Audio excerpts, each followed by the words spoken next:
right. I'm good. Rhys and then Mercy. Um, hey guys, I'm all right. I've been a little bit burnt out, to be honest with you.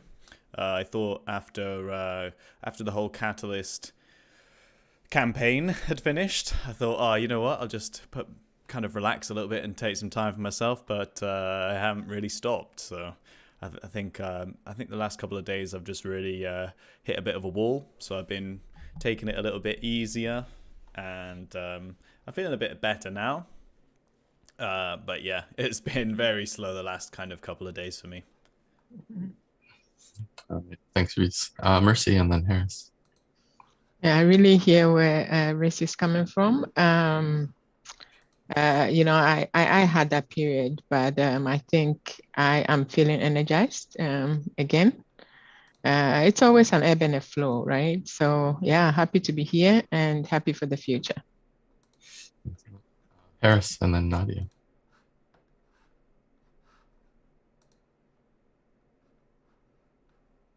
Streams and directions, and just happy to be focused on trying to get some work done with the circle here today.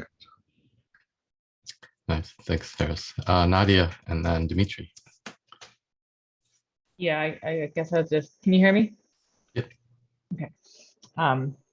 Echo what everyone's said there. It's sort of like a balance of accomplishment and opportunity and rest, right? So yeah, feeling that need to address piles of things in my own life that need attention. But luckily it's sunny in Philadelphia, so it's always sunny in Philadelphia. Dimitri, how are things going?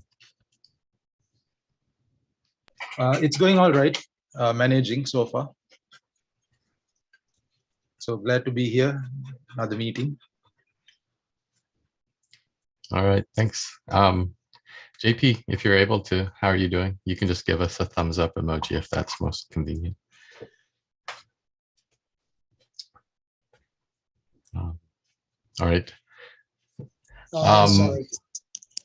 Hey, sorry. Yeah, I'm just double meeting today, and so I need to just be off camera. But as I said, I will be here presenting. The only problem is I have to present in the other meeting, and so I will. I'm just dual managing, but like Joey, I'm half an hour on either side. So once the lunch break hits, I should be okay. Sorry about that, guys. No worries. Until everyone is full-time Catalyst, we're gonna have to juggle all sorts of these kind of things. So, and the circle is definitely not a full-time job yet. So totally cool. And thanks for doing your best, JP. We really appreciate you trying to make the time and fitting it in. For myself, I echo a lot of this. I've seen a lot of fatigue in the community and a lot of heading towards burnout. So I'm really thankful that IOG has decided to put a little bit of a gap in between Fund 8 and 9. And I would love it if the community followed suit and just canceled all meetings during those 2 weeks before Fund 9 starts, so people can actually really get a rest. But I'm pretty excited. I'm starting to come out of my own little burnout phase and feeling a little bit better about things and more energized. So I'm excited for the meeting today. So let's get in. We have a short period for any announcements. If anybody has anything short to announce to the group, now is the time. Harris? Well, oh, Mercy, you want to go first? Oh, no, Harris, please go. Mine is... Yeah, I just wanted to announce that we'll have some representation at Consensus. So definitely invite anyone that's attending. It would be great to get together. But certainly, there'll be some community events as well as the main event of Consensus. So I do plan to be in Austin. Definitely would be great to meet any of you if you're planning to attend. Mercy, you had something. Sometimes I'm a bit impulsive, but Nora, just off of what you said regarding canceling our meetings, I'm just wondering, I was discussing with Nadia the other time, just because this is a it's a two rounds put together, if maybe we can sort of suspend one of the meetings and give ourselves a break. I was joking with Nadia that it's like parliamentarians going, or Congress people going into their constituents to, sort of engage. So yeah, maybe one break, and then we can all maybe catch our breath a little bit. Okay, that's an excellent suggestion. Maybe we can talk about that at the end when we schedule our next meeting and add that to the agenda. All right, thanks, Mercy.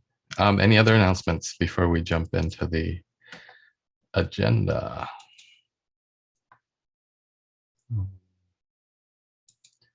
All right, so I will start sharing my screen. Here's the agenda for today. Catalyst Circle B3 meeting number 6 on Thursday, May 12th, 2022. And we are looking at the consent agenda, and I was going through this morning and kind of aligning the times. So the stand-up generally takes about 45 minutes. So I started the consent agenda at the hour. And then Joey had 15 minutes for his CCD4 voting topic. Dimitri asked for 20 for the rapid funding mechanism funds conversation for the general aid holder. I cut that down to 15 to be able to fit some of the other topics in, if that's okay. And then code of conduct discussion, Harris wanted 20. And then utilizing scribes and record keepers at 5 minutes at quarter till, and that takes us to the end of time. And then Mercy had another 15-minute topic that she wanted, but I just wanted to ask everybody what you want to do. Not everything's going to fit if we stick to the times that have been posted. I can definitely cut mine down to 10 to 15 if we need more time for other topics. Can also cut mine down to maybe 10 minutes, maybe raise it this time around and discuss it. Yeah, depending on what other members think, maybe we can actually put it on the board, on the issues board. Same here. I can cut back to 10. Okay.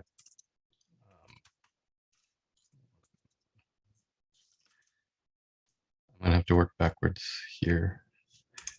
If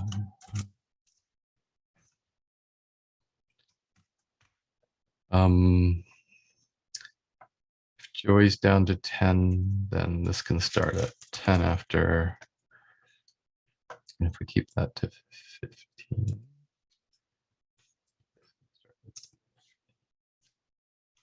So 25, 35, 40. So yeah, we're still a little bit over, but we'll see if we can squeeze any extra time out at the end. Is everybody happy with that? And the order looks okay? All right. Then let's jump into the Git board.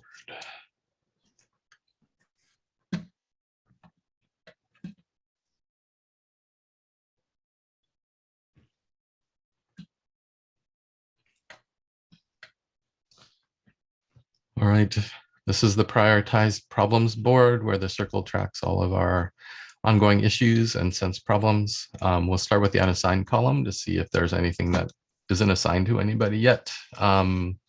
So we have community outreach reporting and KPIs.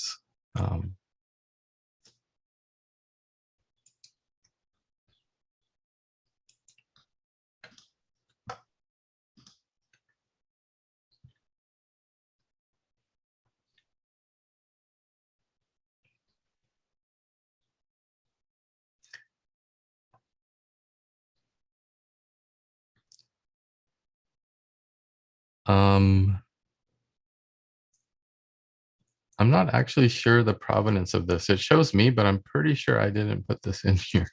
I'm not sure, but does anybody feel they want to help drive this or own this or talk to it late? Okay. I'm very happy to take it on. Yeah, it's really just finding ways to be able to report the work we're doing outside of the GitHub, right? If there's a place that we can go to just put the information forward, like, because that's what people were requesting of us, is that we had some kind of KPI, some kind of reporting mechanism. And I know we do, but it's not as clear or obvious for a lot of people. So maybe there's a way that we can do that. Maybe we can report it in the town hall if we decide on reasonable metrics that we can work to. But as I said in the last meeting, we got to be careful with what we decide to work from, because we run the risk of realigning what we're working towards with the sole goal of having the highest metrics as possible, which isn't necessarily a good way of measuring our work.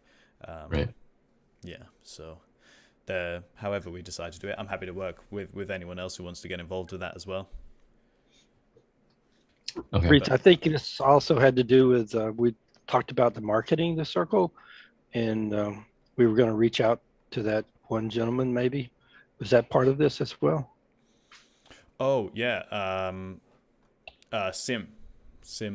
I'm not sure if it's Simon or Simeon, or you messaged me about the guy as well. Yeah, I actually need to message him. I haven't messaged him. I need to get a hold of the guy, but I'll do that.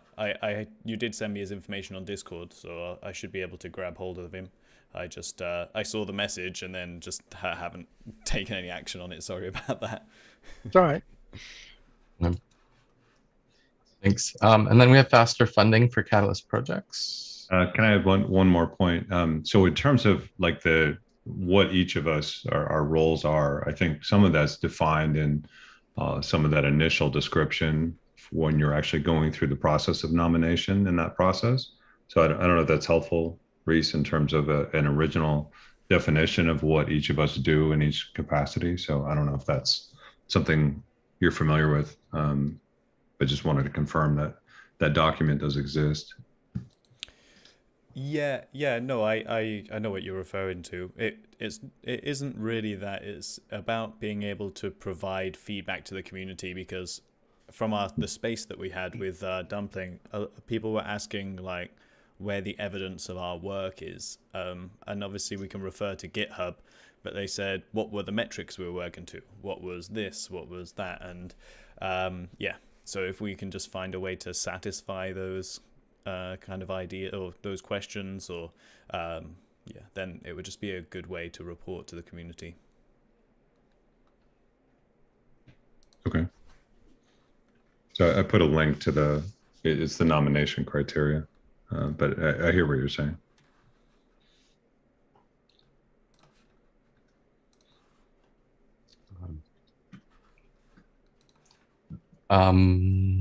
Yeah, and for that, as you work on that ticket and have things that you've done or are working on, it'd be great to update the ticket in comments, just so that we have a running history of what's being done there.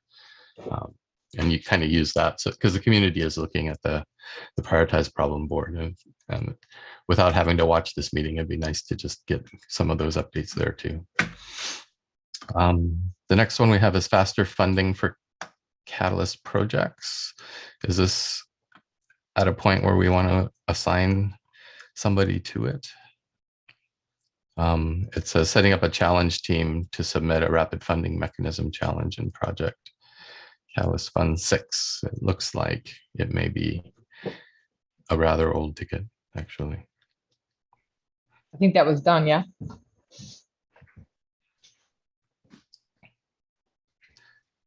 Yeah, in Fund 6 there was rapid funding. Oh, sorry, it is in Circle sign off. So the other one is Start Initiative Anti-Scammers Bots on Social Media Platforms.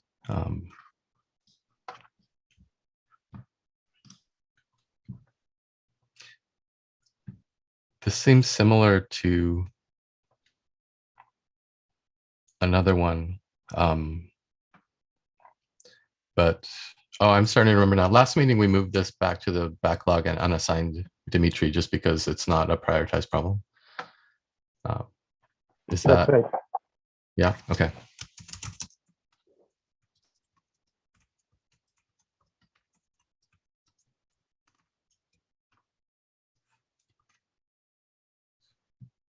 We can just assign that to Elon Musk, who will fix Twitter, right? I'm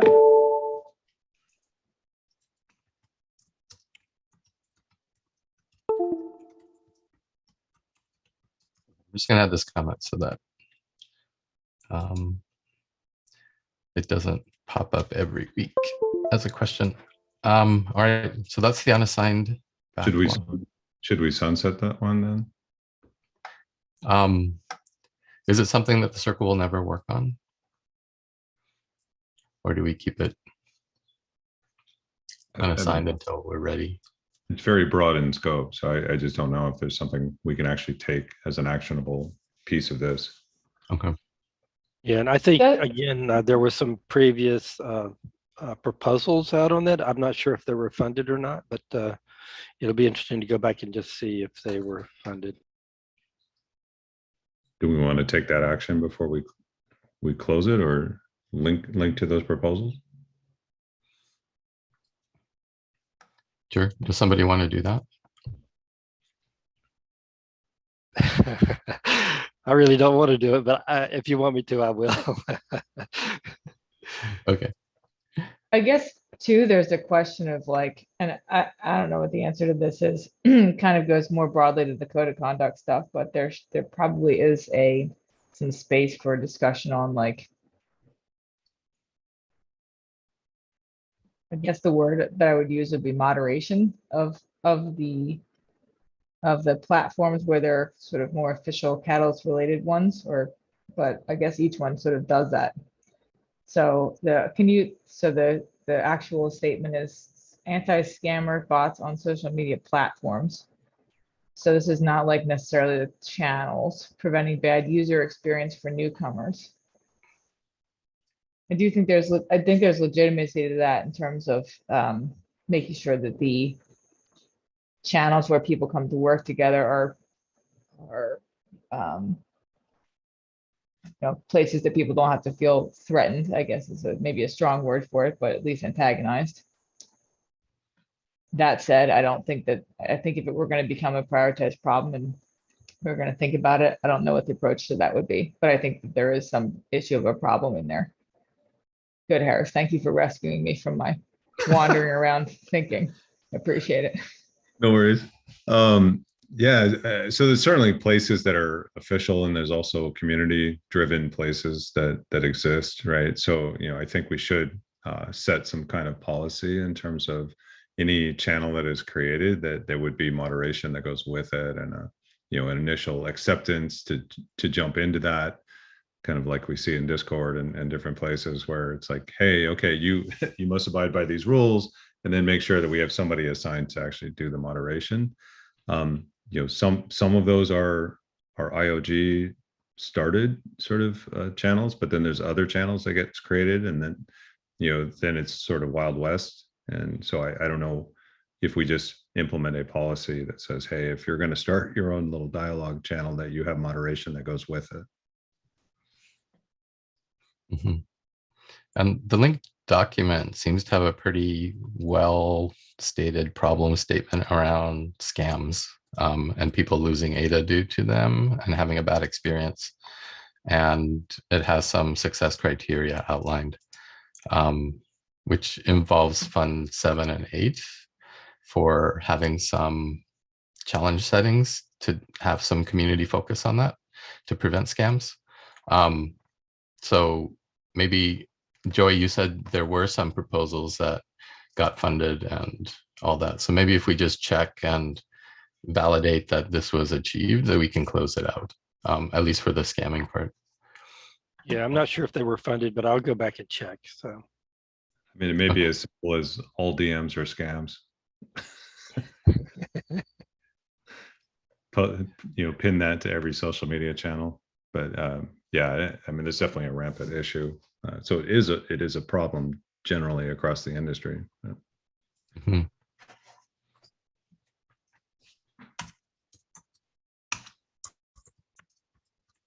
Okay, so I'm going to just add a little comment. Cool.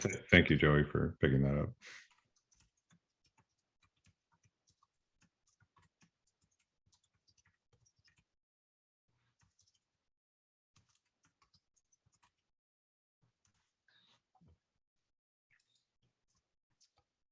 right. So getting back to the board, we have our funded proposer backlog. So Mercy, if you want to jump in and talk to your tickets. So regarding the item 10, how do we ensure the treasury? This sentence is not worded properly. Anyway, so the issue is consistency for governance and even circle. I think that's something that is still a strong sensed issue from the community. And I think at this point, outside of sort of waiting for what IOG has in mind, I don't think I have any updates on that. It's still a strong sensed issue.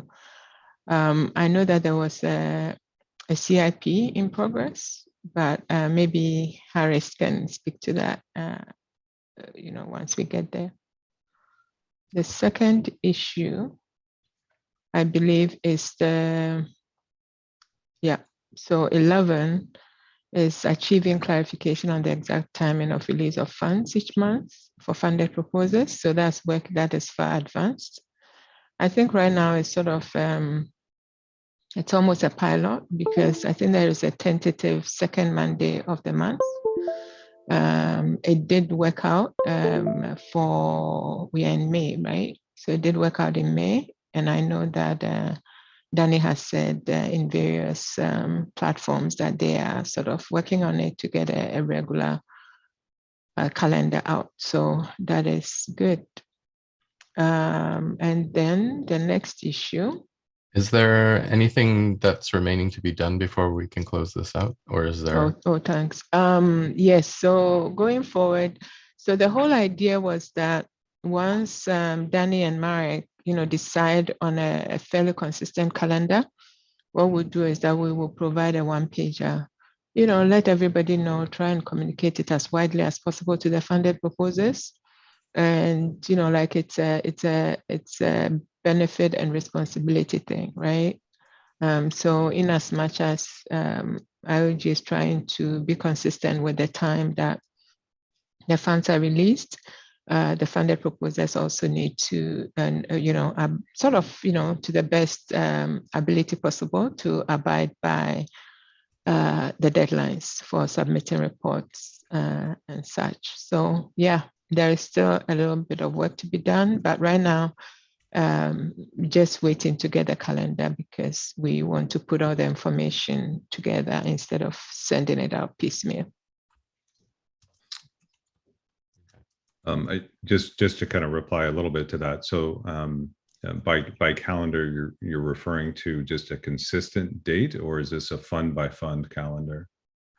So right now, as far as I understand, and that is what I believe was requested, and that's a great question actually. But right now, I'm thinking that it's going to be something that is standardized across funds. But I think I can, go back to Danny and make sure that that is all of our understanding, because maybe I'm making an assumption. Because we have published the schedule for this latest fund that was published in the town hall, and that was actually drafted by Danny, and so that should be the cadence that we're working towards within this fund. So yeah, that could be a source for this next fund. It's possible there can be adjustments, and so knowing a few months out what the schedule is definitely something that we've delivered, but a consistent one and keeping that as a train that doesn't move, I don't know, there may be some challenges with that. Did that schedule include the payout dates? I think that's what this is really driving towards, is knowing when the ADA is going to hit wallets on a regular cadence. On a monthly basis. So yeah. Oh, that's true. Okay. Yeah. But I think that that's also another issue that, since there has been a change in terms of the rest period in between, but maybe I'm sort of going out of scope of this particular discussion. So I think I'll rest on that. So yes, it's the month by month payouts to funded proposals. And at this point, it's almost done, as I've said. Thanks. Okay.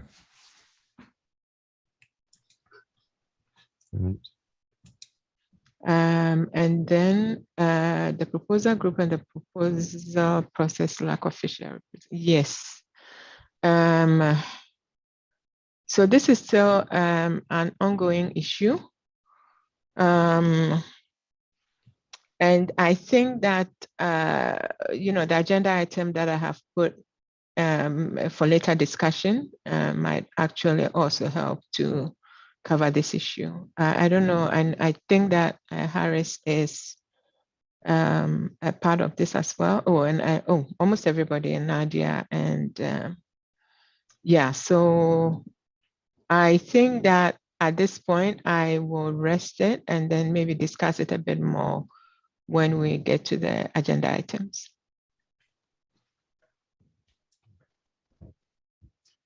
All right. Thanks, Mercy. Next up is community advisors, Nadia.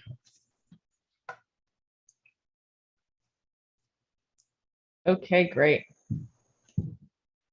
Some of these I'm in, but I think there are other people. It's like, what does the Catalyst Circle do? I think that was the dumpling initiative that we're all part of. So I'll just try to stick to things that are specifically online.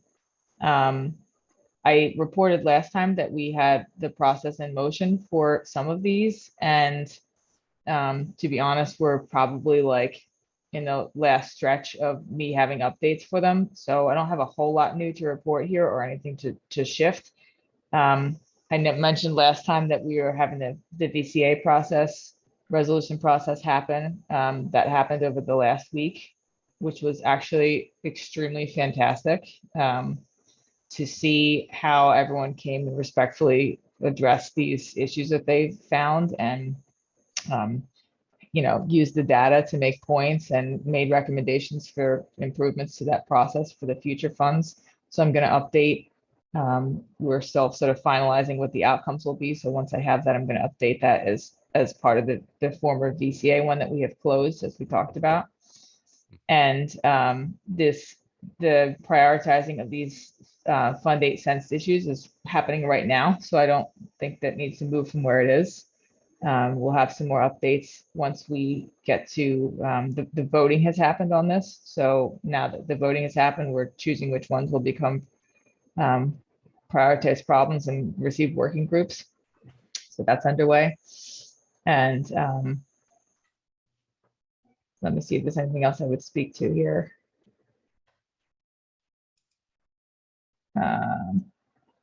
I think that's mostly it for me. A lot is happening, but nothing that I'm going to move here because things still need their finalization before they get chronicled, if that's okay.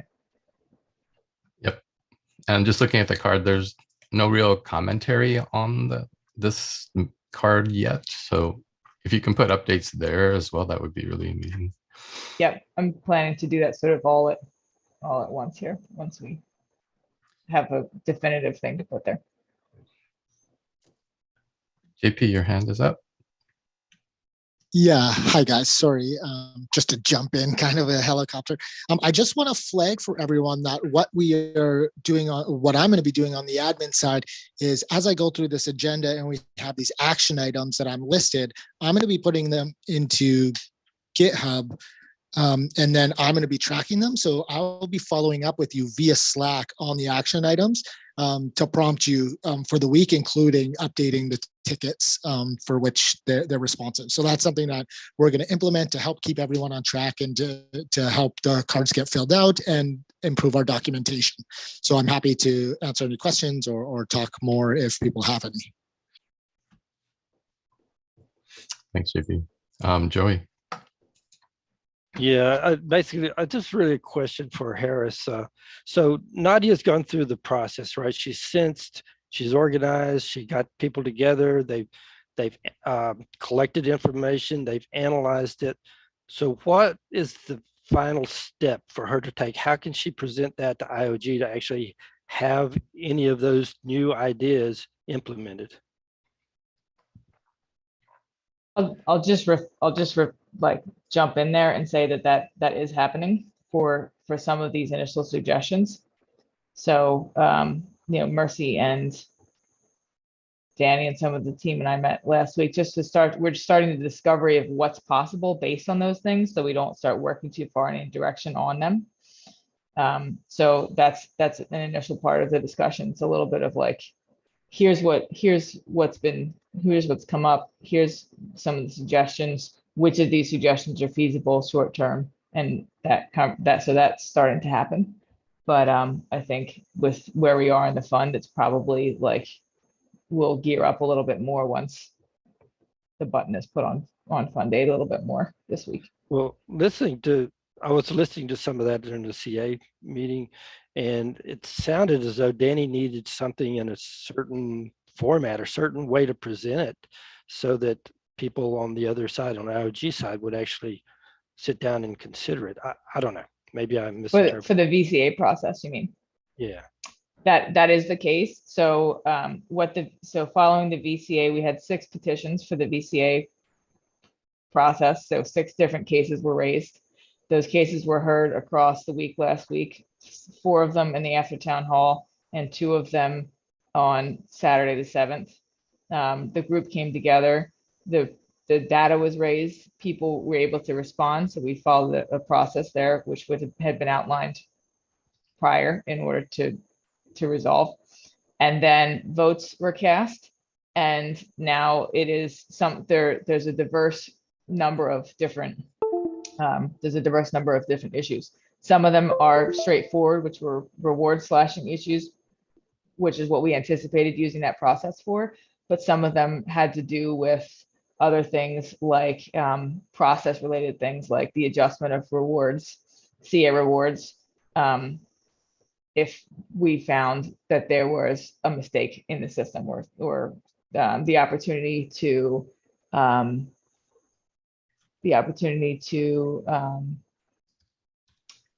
consider different ways that we might find and determine outliers, like different percentages, different ways of running that process as a result of those cases. So it needs to just be compiled and put together in a digestible thing for IOG, because they are really the holders of the rewards process. And we need to make recommendations based on what those petitions raised, both for the process and for the specific cases here moving forward. So that is in its draft right now, being reviewed by the VCAs who were involved in formulating the process, and then will be handed forth so that it can be considered and we can resolve those specific issues. So at the end of the day, is Danny your go-to person for IOG, or is Harris our avenue to go through? I think it really depends on what. So in this particular case for the VCAs, it's Danny, and then Danny is sort of the bridge builder for the questions wherever they need to go beyond. Yeah, and I do think Danny is probably the best suited for this specifically. And so in general, identifying the problem, coming up with I'll call it a proposal, but not a proposal in the classical sense, but here's the impact of the change. And so if this actually leads in to capturing that feedback and actually making changes to a Catalyst parameter. So this sort of feeds back into some of that, where if there's an adjustment to how rewards are calculated, that actually can go back into the definition on the IOG side of how that is defined. We make a change in the next fund, and then that's where the change is impacted, is sort of through that definition as we go through it. So as those are prioritized, it says, okay, this is addressing this particular item, and we accept it, then we actually change the parameter. So this is sort of how that process in the community can influence making adjustments to it. Is that clear? Thanks for the clarification, everybody. I think that's super important, and maybe setting precedent for other seats to work through their communities and bring stuff in as well. All right. Anything else on the board, Nadia, that you want to update on?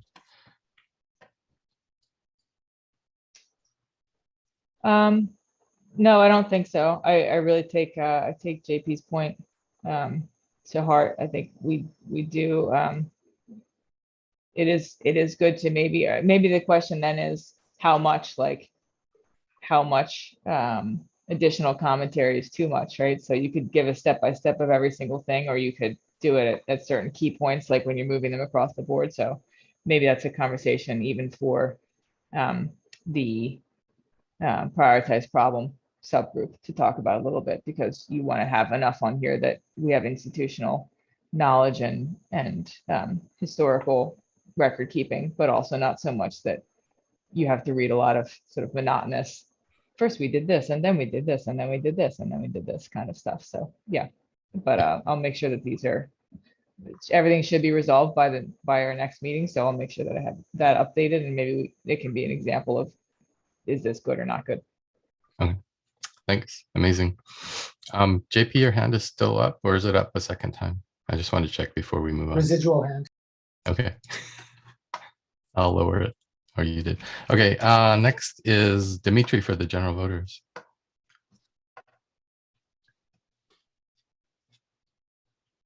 You want to talk to your cards?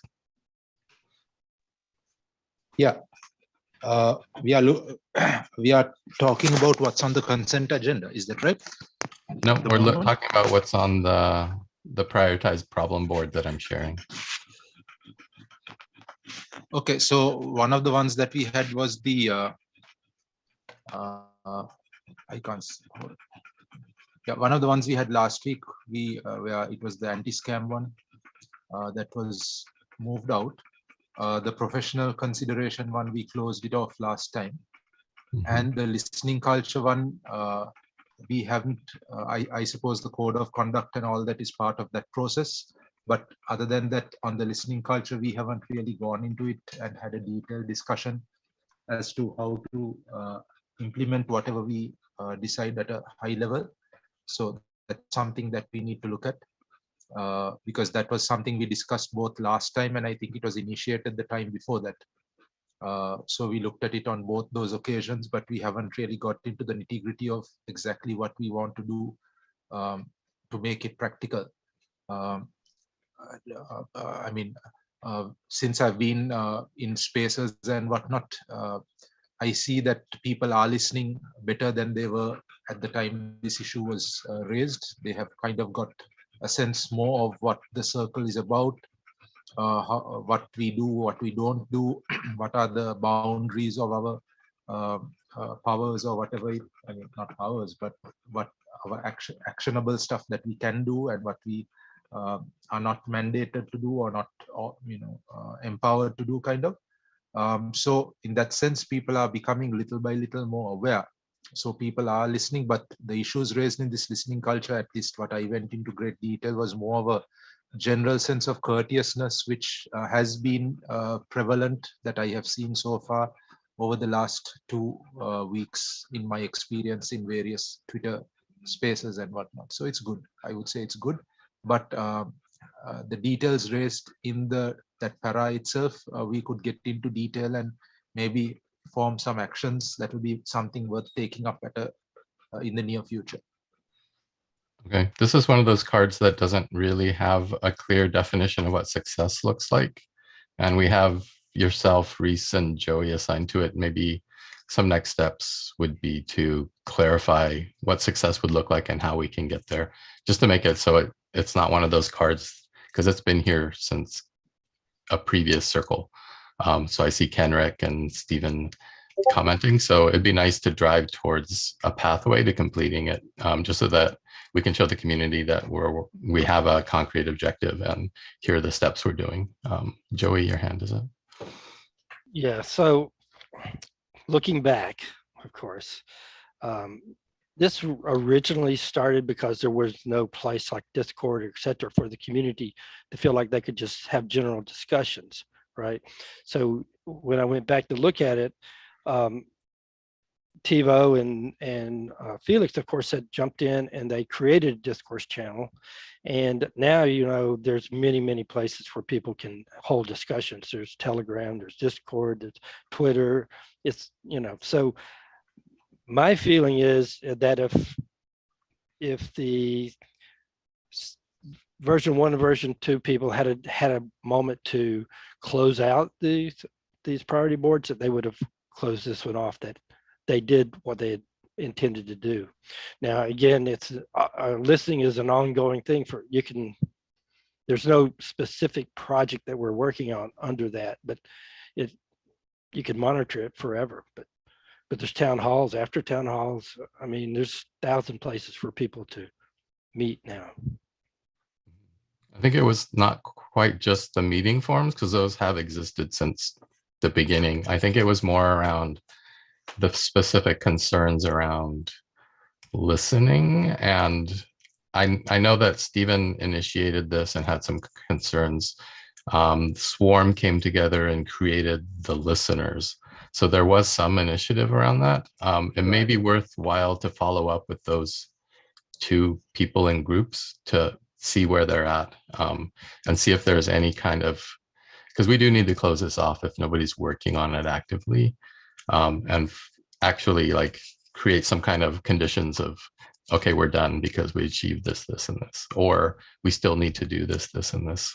Right. And if I remember, there was also some meetings around listening and how to listen. I think Stefan had some of those already. So it's probably finished from their perspective, but from ours is still sitting here on the board. All right. Can the 3 of you maybe come up with a plan to get together and either close it out, make those notes of what was accomplished, and then we can close it up? All right. I see a thumbs up from Rhys. So, okay. So Rhys, Dimitri, Joey, if you guys could work on that offline. Dimitri, your hand is up. Do you want to comment? Yeah, so when the listeners group was started back in February, I joined the group, and there were initiatives of discussing, I think you also may have been in that group, what we are going to do, how we are going to do it, what is the process. But I think maybe about, what was it, end of March, which was a month later or so, I was, without my knowledge, I was removed from the group, so I don't have access to that group. So I don't know what has happened since then. So that is where it stands as far as the listeners group was concerned. But so I just want to share that. So I don't have access to that group now. Thanks for the data point. Between the 3 of you, I think probably could get access to Catalyst Swarm and ask where that's going, because I think that group still is. If they're not active, they still are there, at least to my knowledge. So it'll be worth just kind of wrapping this up. So yeah, I just want to work the process and make sure we have a clear, this is our road to success on this. And if it's already done, then document what was done, and then we can close it. If there's stuff left to do, then highlight those, and then we can work with the community to get those done. All right, anything else on here, Dimitri, that you want to talk to? No, nothing at the moment. Let's move on to IOG. Harris. Yeah, great. I think we're starting the work on the CCV4 election item on today's agenda. What does this Catalyst Circle do? It's a pretty empty item. I'm not seeing a lot of detail in there. I think we probably need to define criteria for what this is. It's just kind of sort of raising the question. And yeah, so I think it would be good to define that more clearly. Certainly getting the word out more and more of what Catalyst Circle does through various channels. I suppose we could do more. We do that every time in the town hall, but so that's something that I think we should see if there's more that we can do, and maybe get a little bit more clarity from Bullish Dumpling on this. Yeah, Joey, you have your hand up. Yeah, as I've described before, I've asked all the subcircles to present our presentation slides out when they go out in any forum that they happen to be in. And on Dumpling's side, I'm pretty sure she's had several Twitter meetings already. I thought I saw one with Mercy, or listened to one with Mercy, where she asked about the circle and what we do and etc. So maybe they can, comment on that. I don't know. So there has been some progress, I think, from Dumpling side for sure on the Twitter side. Yeah, so I think that was what Rhys alluded to earlier on, because after that or during that Twitter Spaces, a lot of issues came up, and people wanted to know about, a few things. So yes, definitely, I think that was a very successful Twitter Spaces. Nadia was there as well. And yeah, it might be a good idea to actually maybe get back with Dumpling and maybe hold a follow-up, as long as we have some stuff clarified, so that we are not going back to the community sort of empty-handed. And again, as just an example for this card, it'd be nice to have kind of that context and what success looks like, so that we know when we're done. And yeah, this has 2 sentences that don't show that at all. So it's really hard to know what you need to accomplish and what success would look like, and when we can close it off. Yeah. And all your names are on this actually right now. So I don't know who, that makes it hard to know who's actually driving this. Is it Dumpling? Well, I think since she's not taking the stronger lead on it, but go ahead. No, finish. I was just gonna say, I think Dumpling has taken the stronger lead on it. I mean, I'm working with the subgroups, but actually having the Twitter interviews has been pretty productive, I think.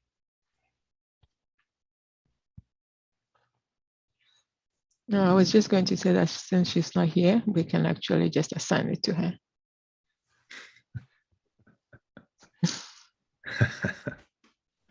Nice. Okay. Okay. I'll continue. As far as the Treasury support, that's definitely something that Mercy, I guess I probably need to take more direct alignment on this one. We do want to make sure it's sustainable. We definitely have been having some discussion on sort of the future of sustainability for this, and so that is something that I am working on internally at IOG, and I'll certainly share more information on that soon. But it is something that is something we're looking for, and if we can provide ownership of a certain amount, and that way we can cover all the parties that are involved, is certainly something that I've heard, and definitely something that is in consideration for the future of this. So apologize for being vague here, but I'll get more specific. I added a comment, just this card too has no conditions of satisfaction or any indication of how it can be accomplished and when it will be done. So it'll be nice to get those details in here, just so we can drive towards those as a goal. I'd like to maybe propose that we create a prioritized problem, or at least a Catalyst Circle problem, that we should define what the minimum criteria is for each of these. So we have a template that says each card should have this, these elements at minimum. And I think that would be helpful. And then just also ensuring that each of us are capturing the problem and doing the work of putting it in here, because this is proof of our work. So I think it's important that we get this piece right. And we've got a lot of great pieces in place, but just bringing it across the line, I think, will help. There's an item for improve awareness for Project Catalyst, item 12. That is looks like a Trello artifact that sort of came in from there. Good news is there's definitely some progress with respect to this. So I think we could possibly call this picked up. So there is activity. We're certainly going to be making an impact on awareness for Project Catalyst, actually at consensus. So we will definitely have opportunity to get the word out and ideally improve or increase participation for Project Catalyst. That's certainly one of our objectives of attending consensus. And so that's the actual action. In addition, there's been some efforts in terms of branding for Project Catalyst that has been ongoing within IOG. And so that will also be sort of presented in concert with some of the output for consensus itself. And consensus is really coming up in the next 2 or 3 weeks. And so there will be additional materials and messaging around Project Catalyst and what it is. So that's some good stuff, good content, which will help all of us in terms of getting the word out about Project Catalyst. So the I guess the item for the proposer group and proposal lacks official document representation for issue solving. I probably need to dive in a little bit more detail on that myself. The code of conduct item is certainly ongoing. We have a work session today. Ideally, we'll have a after town hall to kind of cover an open discussion with the community on this. Item number 21 is picked up, and so sort of removing every decision from IOHK, and this is really going to start to enter the realm of involving entities outside of IOHK to make decisions on Catalyst parameters. And so it might be worthwhile to start driving that as an initiative as well, and actually bringing that into the fold. There was some good open discussion related to this in the oversight committee work stream, that we would have those prioritized problems with some oversight by the oversight committee, and make sure that we're driving towards decisions that are more open with regards to what the parameters are, how decisions are made, and increasing the awareness as a first step. But at some point, we'll have to get to a place where we have decisions that are made outside of IOG. And the original model and design was to actually have decision-making done by the circle and a technical council. And so that's, we need to actually start working on that pilot. If we're to make progress on this is an approach. If people have other opinions on an approach to do that, I'm certainly open. But Mercy, you have your hand raised. Oh, just a little clarification. I'm assuming that when you say entities outside of IOG, it's not like outside, but sort of within the Cardano ecosystem. Is that what you mean? Yeah, Okay. in the Cardano ecosystem. Mm-hmm. Yeah, okay, thanks. Okay.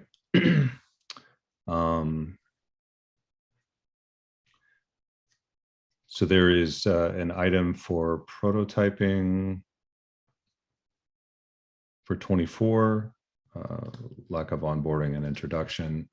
So there is an effort to actually stand up an initial landing page for Catalyst in general. And so that may become a future additional resource for folks to sort of jump through, and that will actually be launched around the time of consensus as well. So definitely that will be part of helping to have people have a starting place. There is additional documentation that is being proposed to be driven in Gitbook, and we'll have some opportunities for folks to contribute to that awareness and introduction into the system. And so those are other real efforts that are being being worked on at this point. So as we sort of go through there, we have a couple hands raised. Yeah. Wait a minute, Rhys.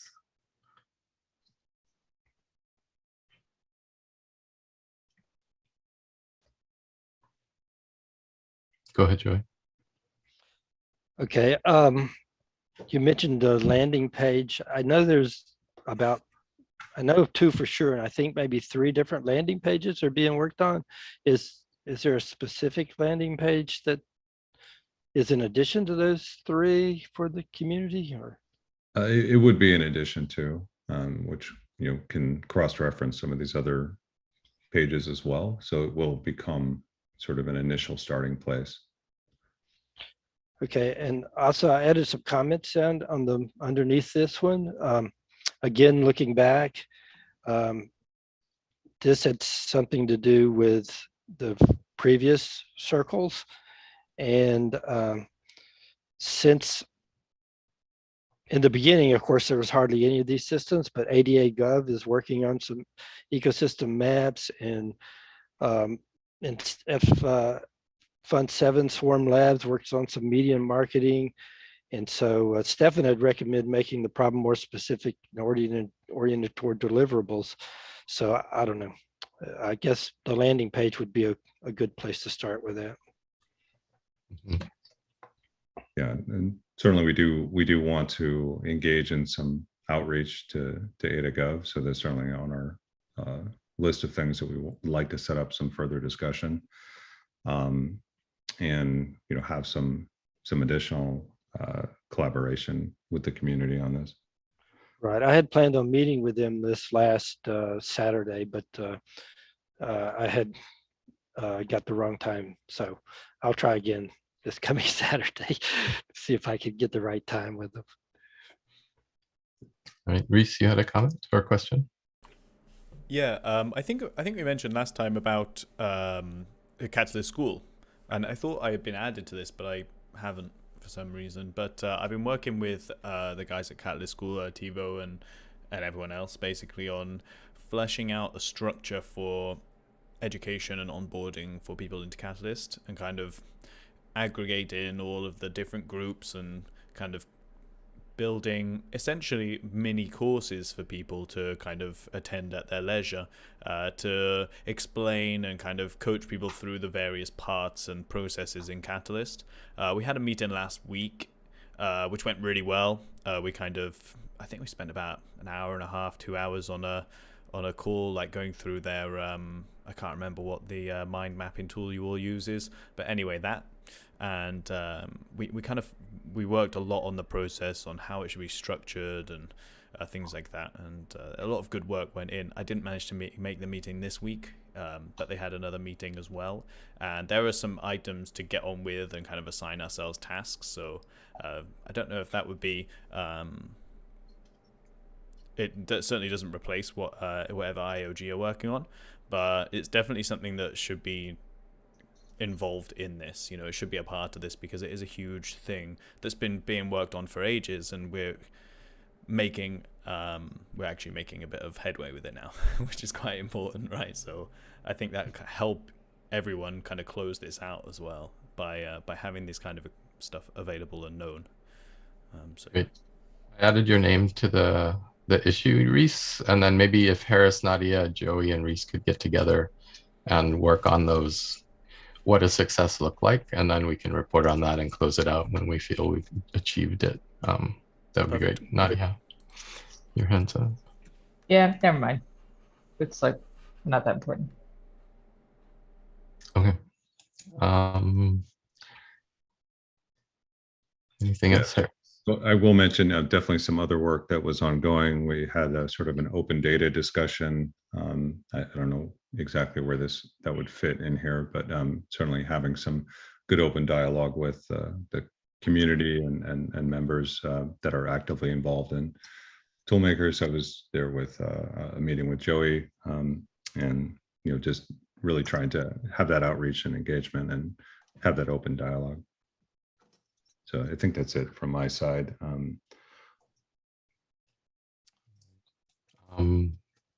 So Joey, jumping over to toolmakers and maintainers. Yeah, I really hope I can come to peace with this priority board before the end of my term, so the next person doesn't have to look backwards, they can look forward. Besides, I'm running out of my chicken in the road metaphors, and so I'm gonna need new material pretty soon. Um, so let's just start.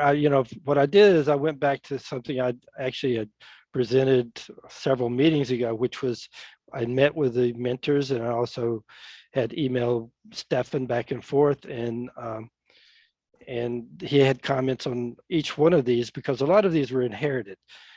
These aren't anything that Circle version 3 put out there, so I don't really, for some of these, I don't have any projects or anything I can measure under these. It's all, I believe, if Felix and Tivo had the opportunity, they would have probably closed out some of these and put some finalization there. So, but anyway, we can go through them and just see if we can figure out where to go. Would it be more effective for you to go through these, and because a lot of them we've already looked at, and Right. a lot of them need some kind of definition on what success looks like. And you said you've talked to them, so it may be a good next step just to add those details to say what success looks like, and then come back next meeting and actually say this was done, and we can close it out now. Yeah, Since it was from a previous iteration. I think that's good. And if I were going to put something on the board myself for what I have sensed, it would all go back to that original letter, the transparency for the Treasury and IOG decision making, and data and access to the data, the APIs. So, but we're working with Harris on that, and we know the Treasury folks already came out. They did a presentation on the Treasury, so they've acted on that. And Harris has been engaged with Phil and myself at AIM to talk about the data. So there's things moving in that direction, but it's not really a item on the board. It's kind of mixed in with everything.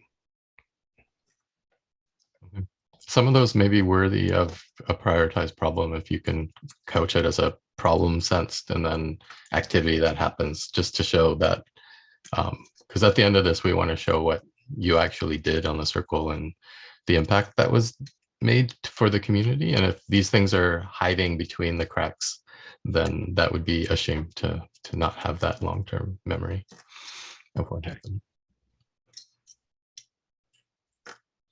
I'm good then. Okay. Thanks, Joey.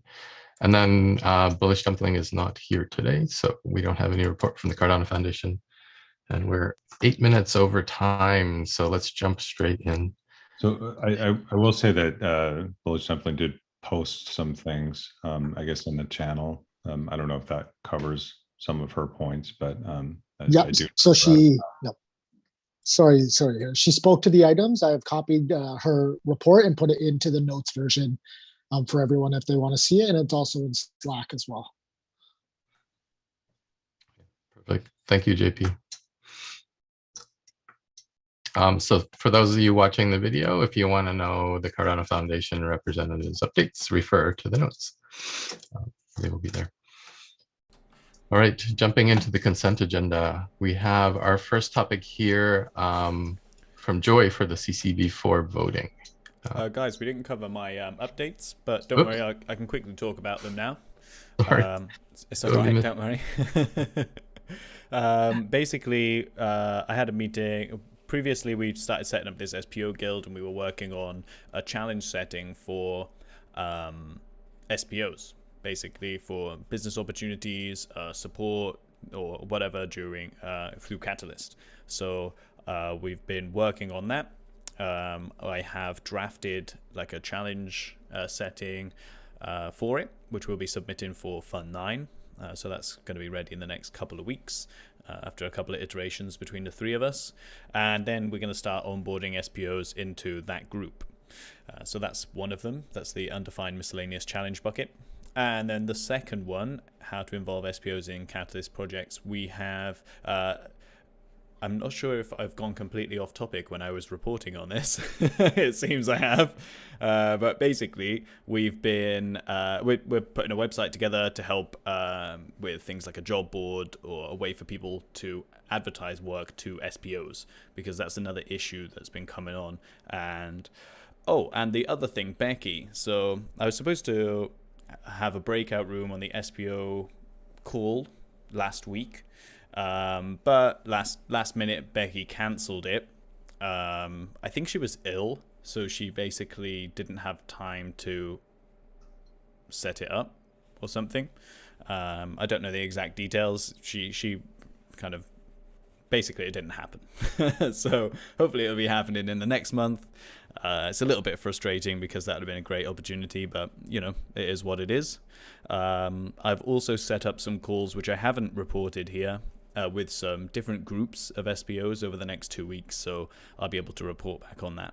And I'll add to the different cards in the meantime on GitHub. Perfect. And also to these cards as well, it'd be nice to know what success would look like. I know some of this was started in a previous iteration, and we actually had Fund 7 categories, 2 of them for SPOs.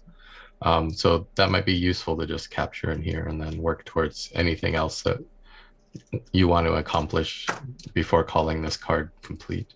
Yeah, sure. I was reporting the work and the developments on it, but I haven't actually defined success for it, so I'll do that, and then we can track it a little bit easier. Perfect. Thanks. So, thanks for that update, and sorry for missing your card. So I'll let you off this time, Nori. All right. Let's jump into the consent agenda. So Joey, do you want to kick it off with CC before voting? Sure. I kind of got nerved up a little bit because I misinterpreted what Nori had invited people to review what the admin role would look like. I thought, oh my gosh, is that the circle stuff? So I was hoping that we could try to set some timelines, the timeline of when we think people should be at least submitting their candidacy, and when we think the voting should take place. I'm not sure what that timing is, but maybe people here do. And also, I wanted to just throw this out there for everybody to think about. I think it would be helpful if the candidates were able to interface with us and ask questions, either in writing or on video, prior to accepting the candidacy, because people like myself who's working 40 hours a week, you know, they may not realize just exactly what that takes, that there's meetings during the day. Maybe everybody can't hide in the closet, you know, and during their lunch period, etc. So plus, you know, like for myself, I'm on challenge teams, and I've been the VCA, and you know, the whole thing, all the activities that you're in, you kind of lose sense of that you just don't have enough time in the day to be as effective as you'd like. So I want to throw that out there as well. That's all. I just wanted to kickstart this. I think that's probably a good idea, to work backwards from when we need to have the election process like finalized and when we would hold it, and make sure that we're doing the right things at the right time, because I don't think we actually have a lot of time left if we're going to change the election mechanism. And Harris, your hand's up. Yeah, so I certainly would like to propose that we take the opportunity to inject a challenge, even though it may not have been voted on, into the system, where we establish a challenge for each seat, so it can be available within the next fund, and therefore proposals can be generated out of that challenge. So, you know, I would propose that we do that, and we can open the floor for a discussion on it. Rhys? Yeah, on the timing for it, I think we need to, one thing that I found is when we were being onboarded, it seemed like a bit of a rush to get everything in before everything started. And, you know, it's not anyone in particular's fault or anything. It's just kind of the craziness of Catalyst, right? So I think we need to be voting 2 weeks before we have people, before the next fund starts. And I'm not sure if that's the same time as we had it before. If it is, then maybe I don't know. But I feel like we need a little bit of time, a little bit of buffer. Also, if that's the case, I think we should really be voting people in the week before, so that would be 3 town halls before funding starts, I guess. And then maybe people need to be announcing their candidacy maybe 2 weeks before that to bring the awareness in. I'm not sure what the timeline is already, but that would basically be 5 weeks before the fund, which would mean it would be about halfway through the Fund 9 that we'd start setting that process up. Yeah, that's my thoughts. I think based on what Harris just proposed, he was talking about creating challenge settings within Idea Scale where people can post their candidacy for each of the 5 seats in 5 different challenge settings. And then that kind of lends the natural train of thought that the election would happen as part of the Fund 9 voting process, and people would vote for the candidates alongside the projects that they want to fund and other challenge settings. So that would be a different, that whole schedule, we'd have to wait for the voting results before we knew who the circle was, and then start the onboarding process. But you know what, that would actually be a much more kind of fluid process, I think, having thought about it. Right, that actually makes a lot more sense to do it that way. And I think Harris actually mentioned that in the last meeting as well. And as long as we don't let people put prices on their candidacy, I think we're all right. And if we have that little buffer between finding the results and starting the next fund like we do this round, then all the better, because that gives us time to onboard people as well. Okay, Joey, and then Nadia. Yeah, maybe we can take donations. I'll run again if we can get people to donate money, right? I'm just curious, is it possible to have a special election using Idea Scale? Let's just throw that out there. Nadia, and then Dimitri. Or maybe I can respond, Joey. I certainly in the future we do intend to have different cycles for voting, but I think for this initial round, for the short term, that maybe we try to keep it within the fund cycle for now, but that could change in the future.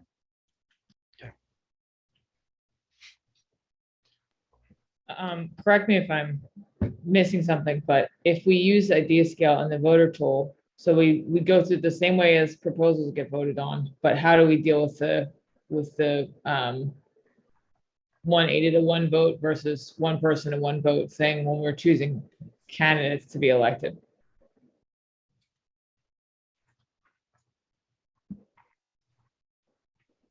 Is that maybe just count the wallets, maybe rather than the ADA in the wallet? Well, I mean, that's like a real, I think when you're, it's one, I don't know what the separation is, but I think that's a definitive change from we previously had 1 person vote and 1 person had 1 vote, and now we're going to have, it's a different process unless there was some way to, in the voter tool, to adjust that, but that seems like a pretty big, so I'm interested in what we think. I don't know if I would be in favor of, I think if you're going to have someone elected to represent a group of people, I think a 1-to-1 is, I don't know. That's my 2 cents for how we figure that out. Doesn't on the spreadsheet that comes out, it tells how many wallets voted per challenge. I do believe there would be a way to identify that. So when the votes are actually cast to the sidechain, then there is a fragment that is actually casting the vote, and so it probably can be reasonably identified as a single person voting or wallet voting. I think we could break that down so that we can explore that on our side to confirm. But yeah, so it definitely a great point, Nadia, and it's something we probably will need to have special treatment for these types of proposals. Outside of that, I absolutely love the idea of having it go through Idea Scale and having it be a challenge and having people have time to present themselves there. And it seems like a much more natural use of the stuff we have in place, but I think that's important we get those things right. Dimitri, you have a comment, and then Harris. Yeah, just wanted to share. So once the people have nominated themselves and they have been listed as a proposal or a challenge, we can either use some sort of mechanism to ask questions from them, either the polling mechanism or some other mechanism to ask questions, similar to how it would be in a typical election setting where people ask their candidates questions before the voting day so that they know what their stance is on particular issues. That way people have a much clearer idea, and it's more like a real election process where people know what their candidate wants or is going to do or thinks about stuff and whatnot. So maybe the polling tool is relevant, maybe it isn't, but either way to question and talk to the candidates prior to voting. Which polling tool are you referring to? The polis.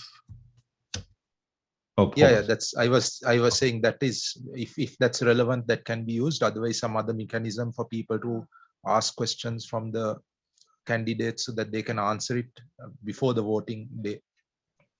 The nice thing about Idea Scale is each proposal actually has a comment section where people can ask questions and the proposer, or in this case, candidate, can answer.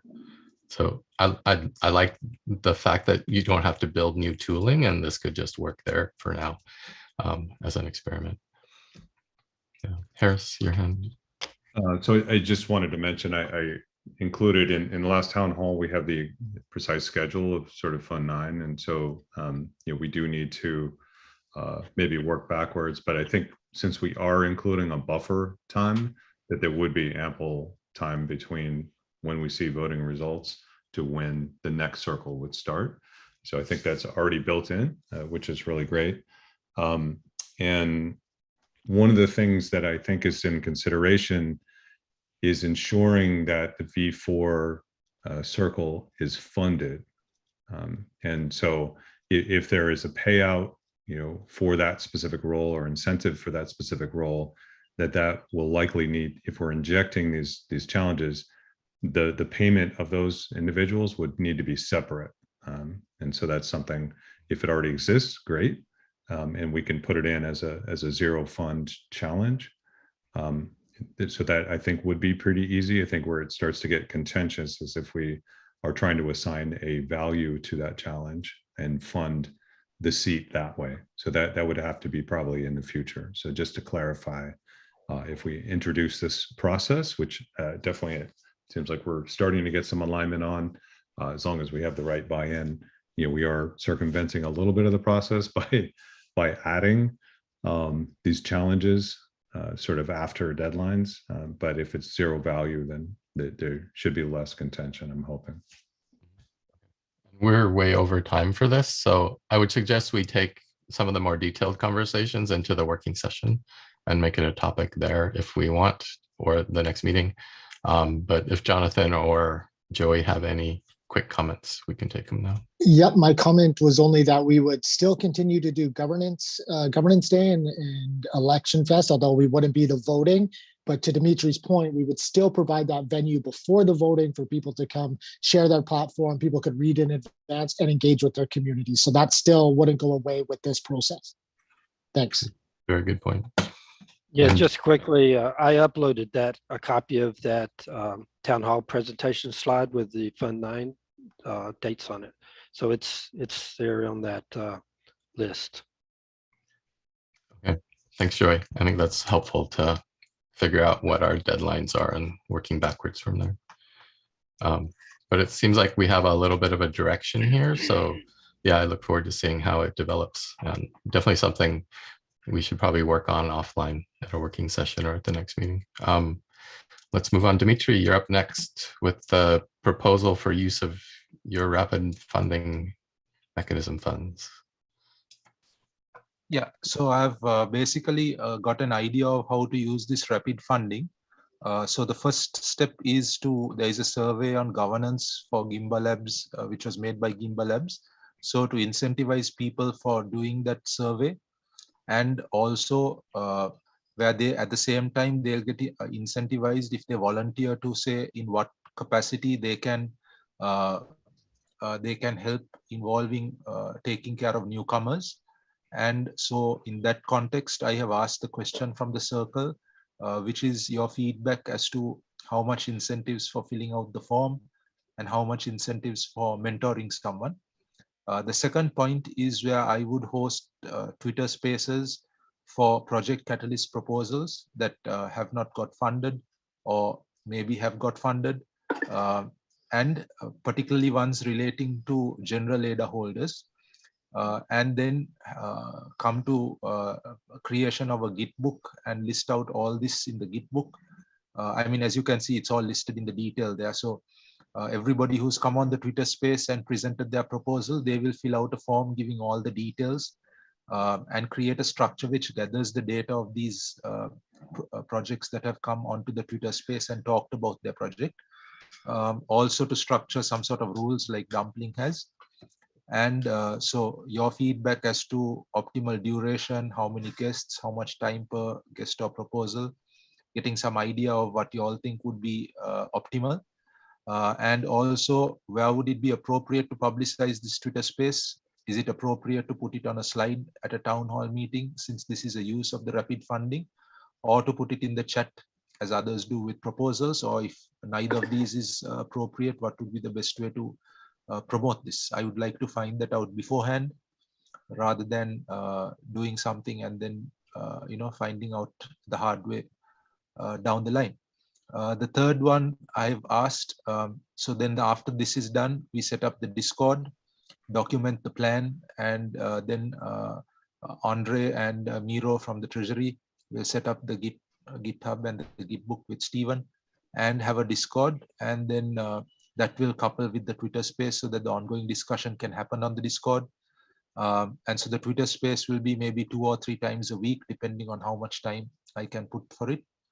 And invite co-hosts as well as guests to come and participate in it and make this an ongoing thing where it's from the context of general ADA holders, not necessarily skewed towards developers or highly technical, but it will be more projects that are useful for non-tech or maybe non-developers kind of projects.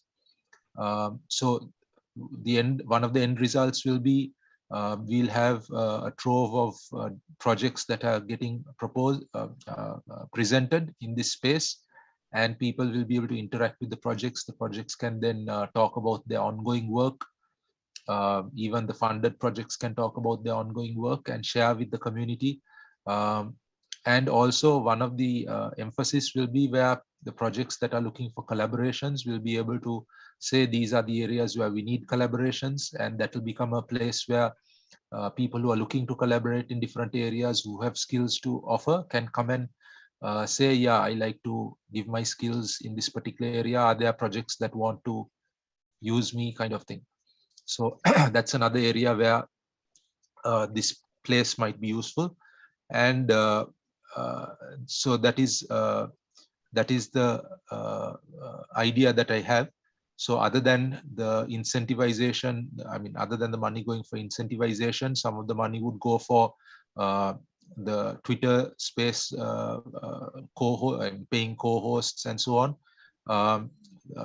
And also if it is possible, I don't know if it is or isn't, to finance proper internet access and whatnot on my side. I don't know whether that will be allowed or not, but that's a question I have to ask from the Treasury. But of course, that is also relevant to the effective running of the Twitter space. So the things I've mentioned are the internet connection, mic and fan. Anyway, so that is the final thing.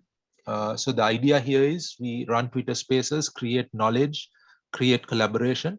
And apart from this, I'm also looking at a system like a mini funding kind of thing where smaller projects which are relevant to the general ADA holder community of, we'll say, $2,000 or 2,000, actually more, it's 2,000 ADA,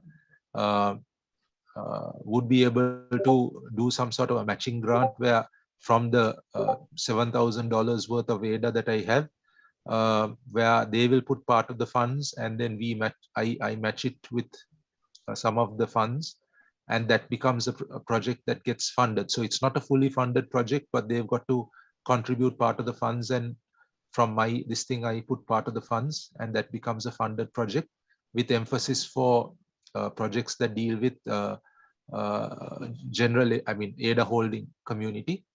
So I haven't fleshed out the entire details of that, but I would like your feedback on the points that were made on the above mentioned things, like what I've said, where I need your feedback. All right, comments so, from the circle? Yeah. Rhys, go ahead. That's it from me. Any comments from you?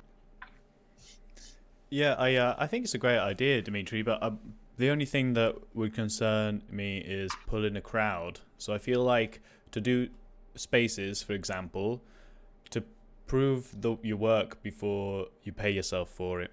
That's the only thing, really, because otherwise it can quite quickly become a wasted effort that you've paid yourself for, essentially.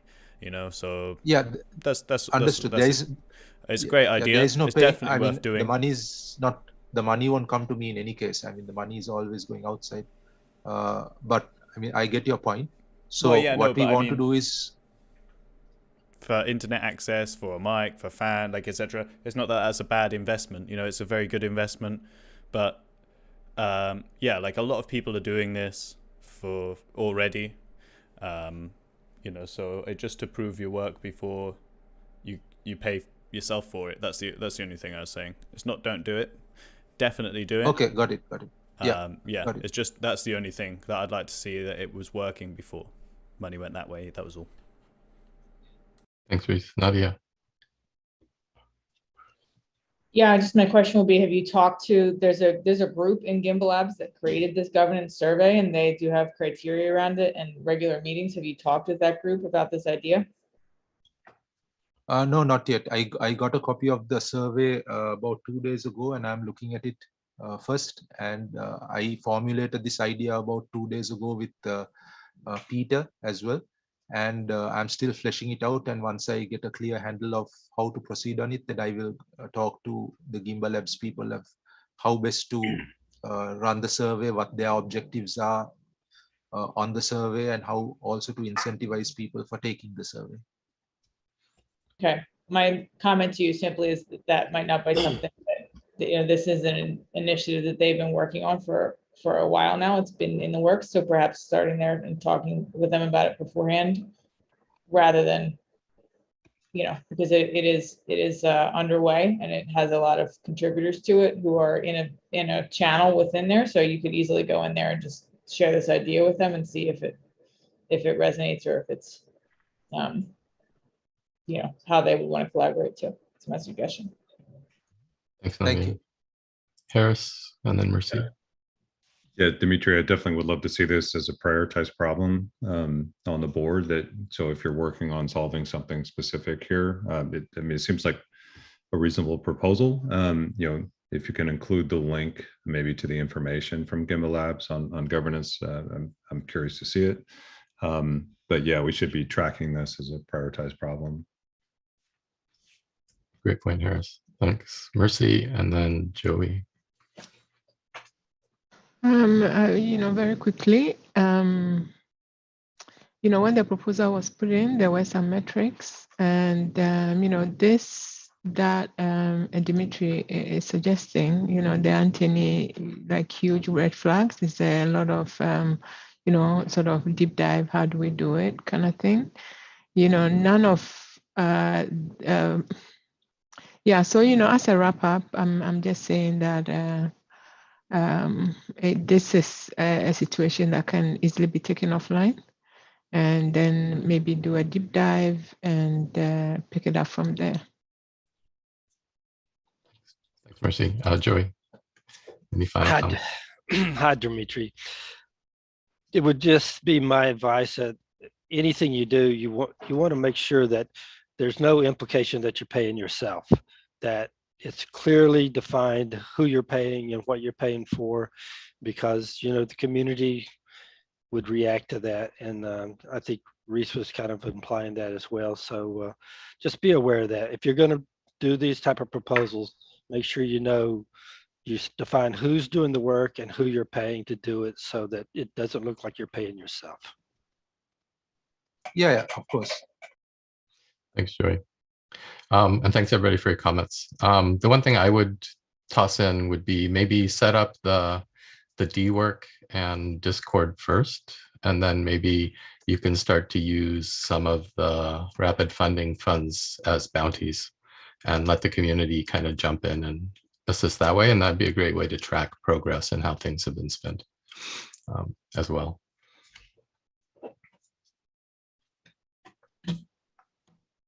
Okay, but it sounds like overall there's no strong objections to the plan. I think there's a little bit of a question still around funding for internet, mic, and fan. And perhaps we can take that offline, but it doesn't sound like it's going to be a large amount of funding either. JP, your hand's up. Yeah, my apologies for jumping in so much, guys. But I just want to also flag that it's really important that you go through the proposal to read exactly what was listed in the proposal for the activities. And when you write your suggestion for how to spend the funds, please try as best as possible to link it back to what the proposal said. So when we do the closeout report, we're not having to search for what was done. We can say, okay, here's what was done. It's clear. This is how you met this goal in the proposal. And then that's a way that I just want to avoid the perception that the admin team is saying, no, that the funding can't be spent, but we just need it to align with the proposal because that's what was funded. So that's where the request from Andre, and then I said I would relay that. So thanks. Great point, Jonathan. And if you have it, can you put a link to the rapid funding proposal in chat and in the notes, just so that we have easier access to remind people of that? For sure. I won't be able to do it because I'm on my phone, but I'll put it in Slack and I'll put it in the notes for sure. Okay, thanks very much. And thanks everybody for that conversation. Next one we'll jump into to keep on track is code of conduct. Harris. Great. Do you mind if I share my screen? Yeah, go ahead. Let me stop my share.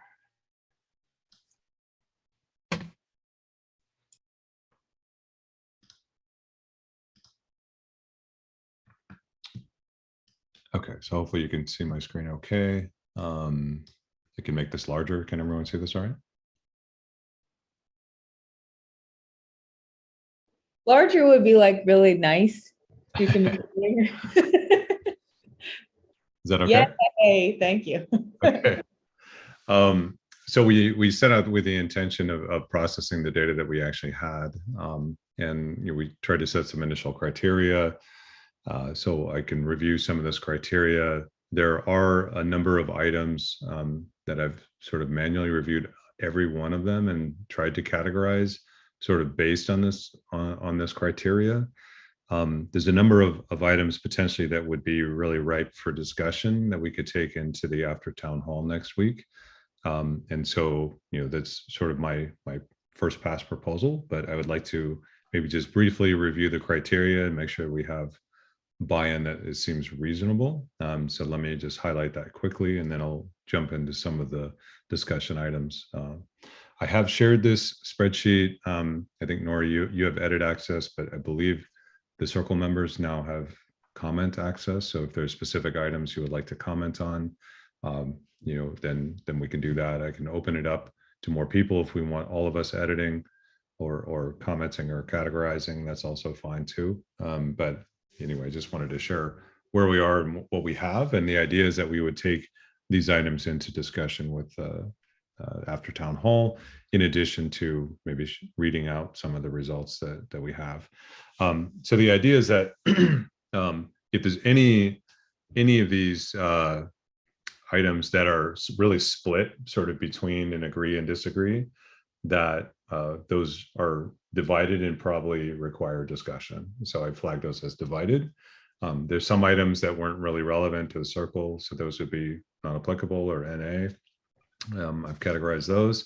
And then if there's folks that agreed strongly that were 70% or greater of consensus in terms of, we agree, then those would clearly be spelled out as, yeah, we should do these things. that's what the circle should do.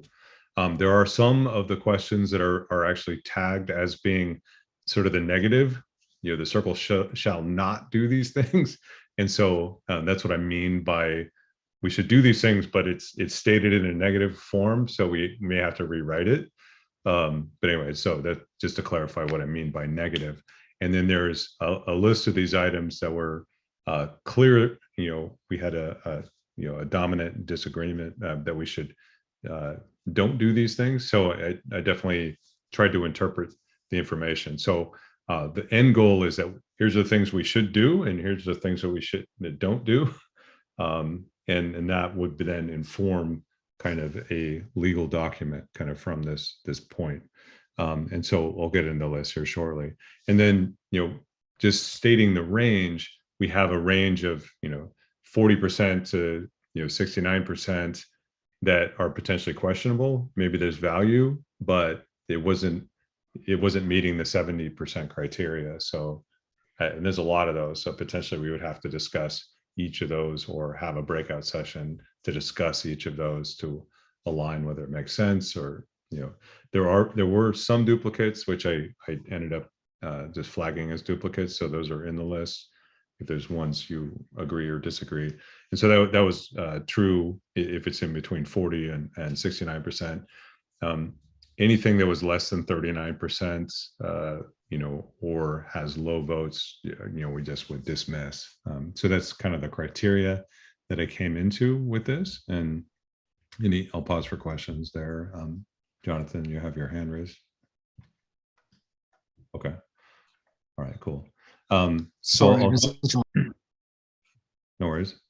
Yeah, I'll jump into sort of the categorized items here. And so, taking the data, I just manually scraped it, put it into the spreadsheet. Unfortunately, there was no easy way to output from the Polis tool, which is sad. I think they used to support it, but they don't any longer. So anyway, so I was able to get the data into this format. So we have agree, disagree, abstain. For the most part, I'm ignoring abstain and the number of votes that were actually cast. And so we set kind of a minimum criteria that we want at least 10 votes or more. So anything that's less than 10 votes potentially would be thrown out. And it's sort of flagged sort of accordingly. So I will say, hey, there's low votes.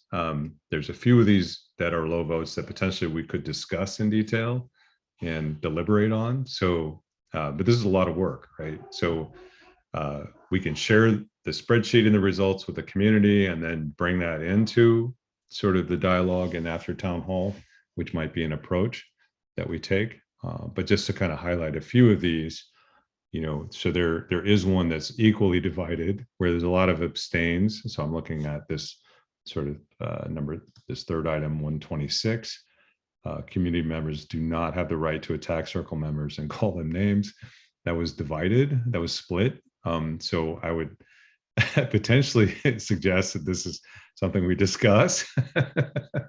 I don't quite know what to do with this data, but certainly any feedback. That's sort of one example. This first one it sounds as if they are equally saying you can attack and some are saying you can't attack. So it's a bit funny there. That's what it looks like. Is that what you're talking about, right? Yeah, I'm just trying to interpret sort of how this was created and what did we do with this. But this is sort of less than 10% of people agree and disagree, right? So we either throw it out or we have a discussion and then decide whether it's worthy to include as a do or do not. It seems to talk about community member code of conduct, not circle code of conduct. And just from that, I would throw it out because it's not a circle code of conduct thing. It's okay. Well done, Lori. That makes sense. Okay, so I can put it into the ignore column in theory. So we could potentially go through these one by one, but I just kind of wanted to share this with the circle. And are there folks that would suggest a better process? Do we want to take this as an offline activity and folks can take portions of this? Or do we just open it to the community? Mercy, you have your hand up. So very quickly, it's not a direct response to your most recent question, but I'm just wondering, so we have this code of conduct. Will it be beneficial to have like consequences if this is broken? Like, should that be clarified? Yeah, I would definitely think that should be clarified. So, you know, that could go into the final document for sure.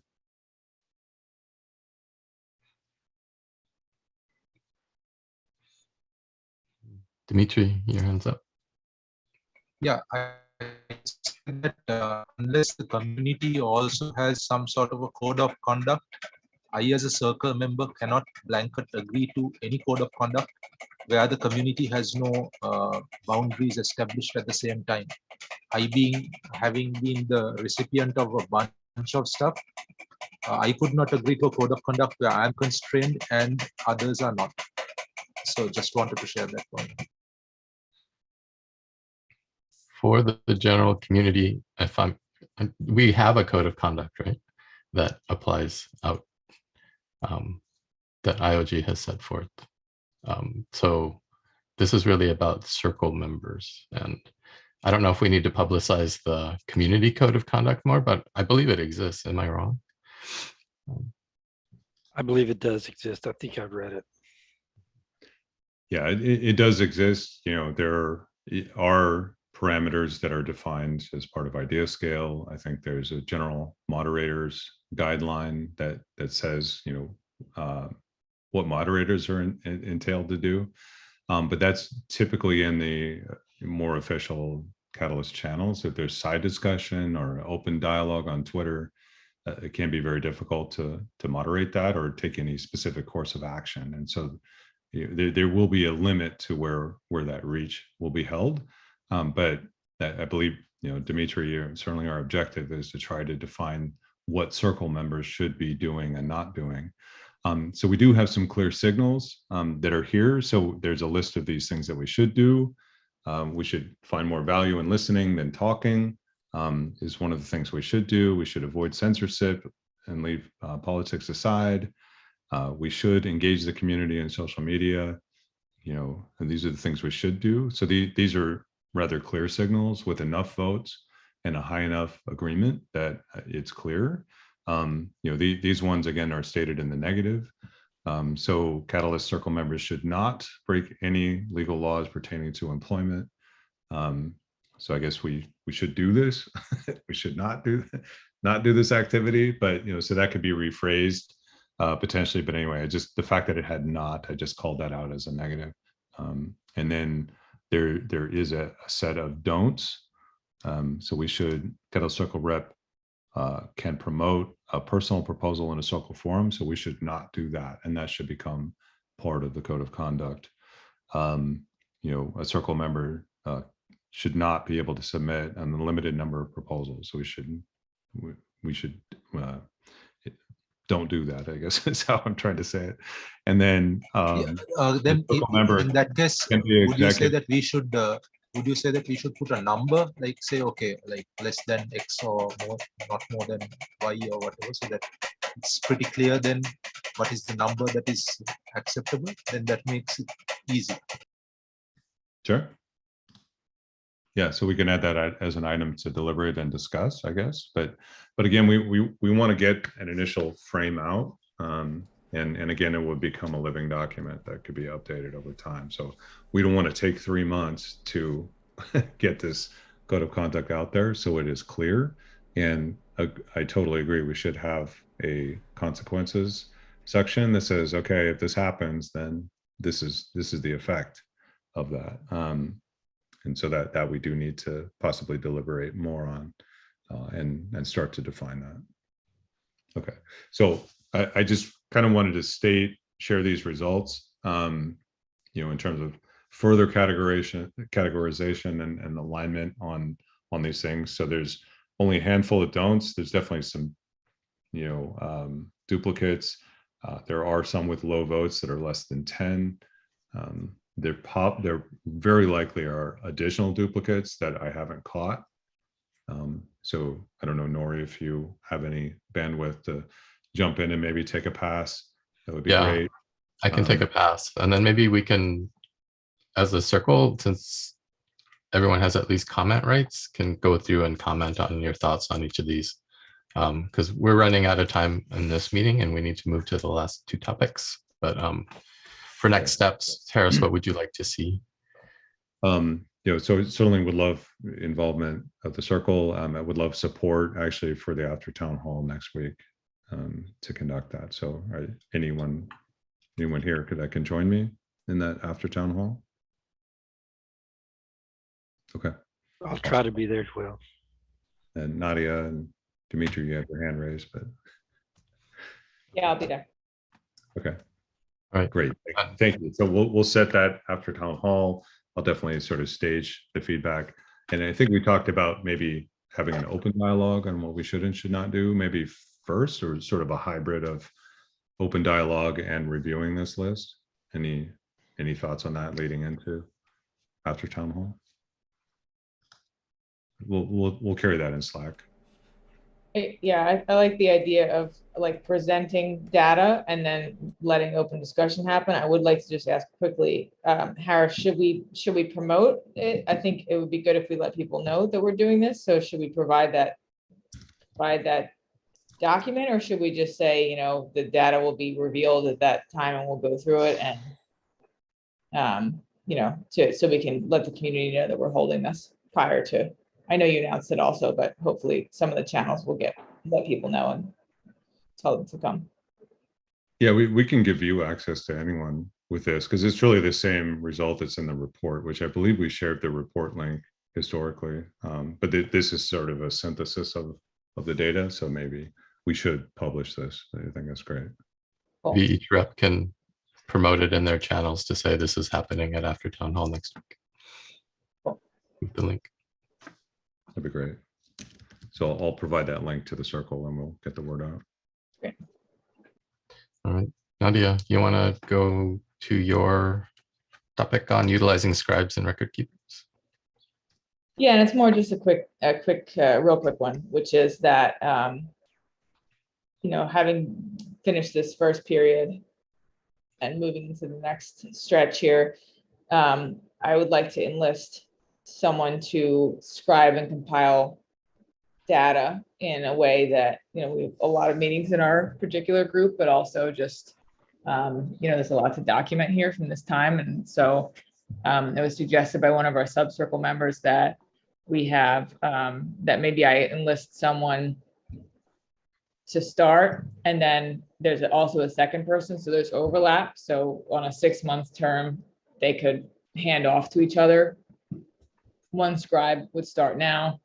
Then at the beginning of the next term, the incoming rep could have someone who's been here who intends to stay for that 3 months. So you have that 6-month engagement, and then that you enlist someone new so that that process continues, which I really liked that idea. So I was thinking of using some of our 7 or however much I have remaining there towards that. And then I also would just maybe open a discussion with everyone else for how you are doing your record keeping. I know, Joe, you have June, and Mercy, you have Vanessa and Stephen in your sub-circle. And you know, it would be nice if we had some cohesion as to that, for like time stamping and some continuity across how those records are kept. So we have enough, but not too much. So more opening the conversation, sort of presenting that's how I'm thinking of using it. And then hopefully incorporating that also into the GitHub prioritized problems, so that we really have a good, thorough archive of what's happened. So if anyone has a thing that's working well for you, that would be excited to hear what you're doing, and I will absorb it into the thinking about this process. Or if you have someone who you think this would be a great person to do that, who's not already enlisted, that we could engage someone within your communities in that process, that'd be fantastic. That is it. Thank you. Thanks. Well, for the oh, go ahead. Mercy. Sorry, yeah, for the FP group, we are blessed to have Vanessa. So she has been doing a lot of the scribing on that side of things, and obviously then Nadia also is very good with the scribing in terms of some of the joint work that we've done. But I definitely believe that it's a very key role. It's good to find somebody to actually do that work. So yeah. Joy. Yeah, I like the overlapping idea. I think that's great because the next person coming in can focus on their work, not all these setting up all these processes. So I love that. Mm-hmm. And probably a really great use of the rapid funding just to enable that. But also maybe opportunities with the audit circle, QA DAO, all these groups that are forming basic like guilds or DAOs around this process, but also the admin team has the secretaries too. That I don't know, JP just came off mute, so maybe he has some thoughts there. Yeah, sorry again. As I said to Dimitri, I'd like to reiterate to Nadia, I love the idea and the proposal. Just make sure that when you're doing it, that you can make the link back to where the funding is coming from and how what you're proposing meets the goals of that. And then that just closes a loop, and then it's very easy for the funds to get dispersed. I was hoping you were about to say you had a few extra hours in your week that you wanted to do it. Oh yeah, just tons of time. Thank you for that. All right, Mercy, you have the final topic for the day on Catalyst issue sensing and scope appetite for possible redesign. Yeah, so at the end of this, I'll try and make it really quick. What I am wanting to know from this meeting is whether Circle thinks that it should be a prioritized problem. And also maybe Harris can start letting us know what kind of scope we have. So basically, the background for this is that there's been a lot of sensing going on the CA side, on the, on all rounds. We, from a funded proposal point of view, we've been doing a lot of consulting and also trying to help, the sort of the unfunded proposal side of things, trying to make things a bit easier by working with Danny to even redesign the template or add to the template, as can be helpful. So basically, Danny has just been a star in terms of making himself available. He understands why this needs to be done because he's a community manager guy, and he thinks that when he works with us, it makes his work easier. So, he has the right spirit. And what I have been seeing and thinking and wondering, in terms of all these sensings that are coming on, that is, being done is that it's not a separate CA thing. It's not a separate SBO thing or ADA holder or anything like that. It's all sort of a big congregate kind of issue. So if say, the funded proposals or unfunded proposals begin to solve, work with Danny to solve problems, or CAs work separately with Danny to solve problems, then we have this problem or this issue whereby, you fix one side of it and then the other side breaks. And I think that was very clear in Fund 8. Some of the big issues that have come up is, sort of the platform, the idea scale. That has been, I remember it has been an issue since Fund 1 in terms of, it's how fit for purpose it is. It came up again during problem sensing. The proper use of insight, the insight sharing phase. Dor always said that that's key to beginning a fund, but there is really no closing of the loop. So it's done, and then it sort of grid points there. There is no time for proposers to go look at it, and then it sort of goes into a black hole that nobody really follows up on. So that's something that needs to be done. The different languages is becoming an issue in terms of, a lot of Spanish and French and Japanese and other languages that also needs to be reflected to some extent to the best ability possible.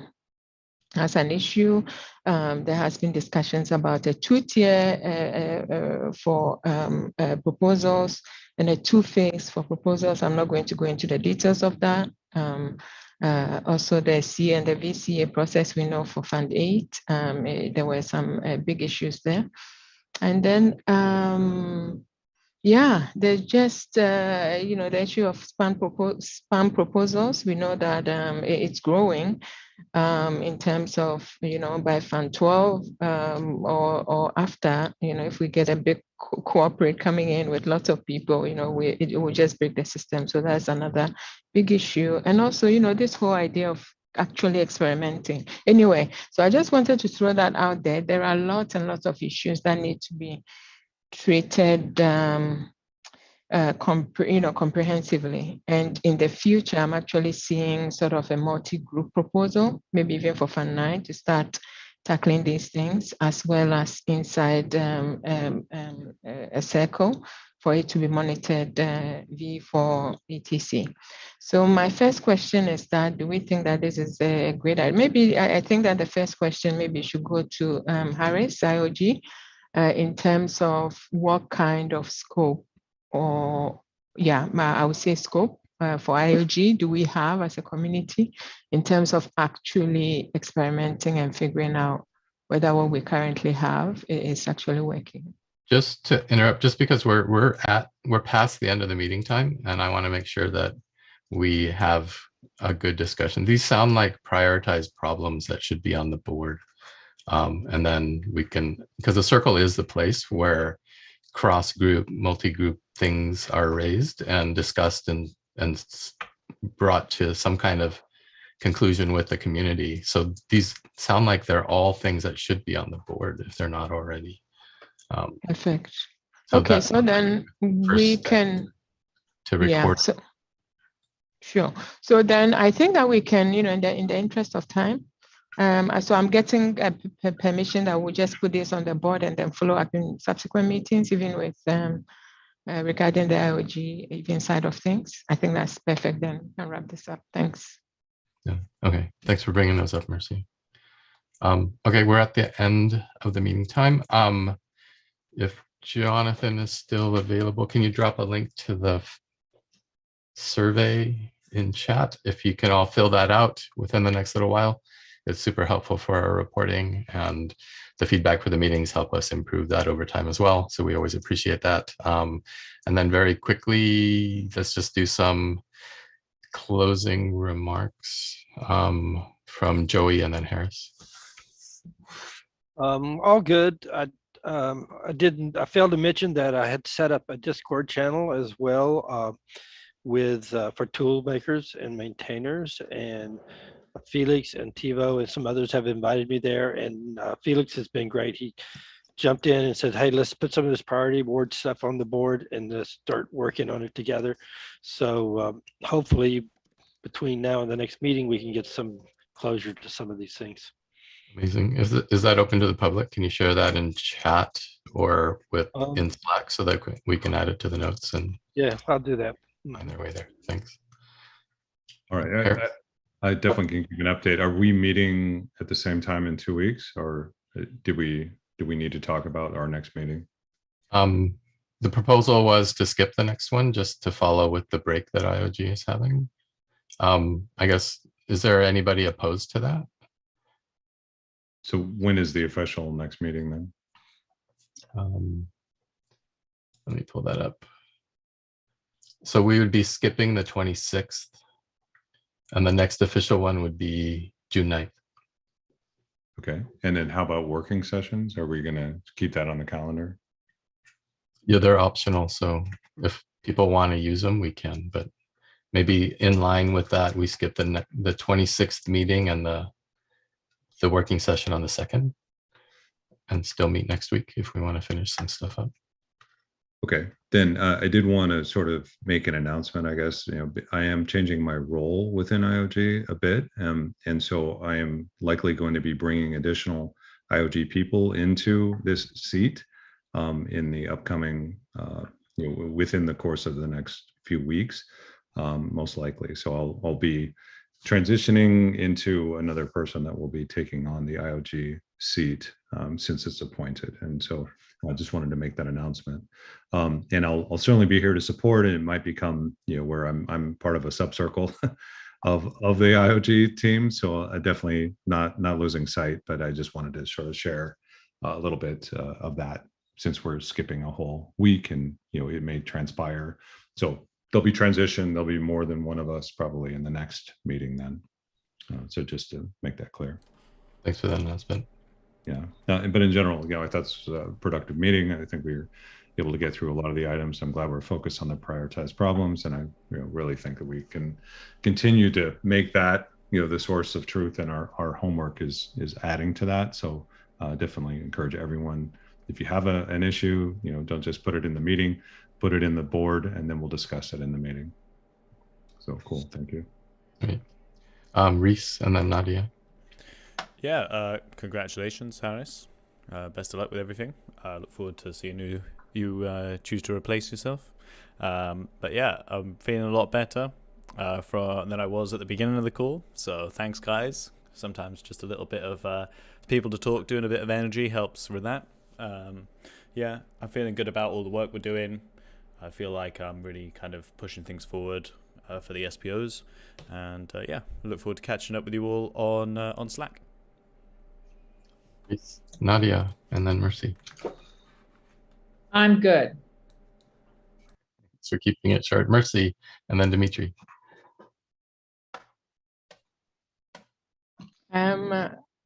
Yeah, good meeting. Thanks everyone. Always great to hang out.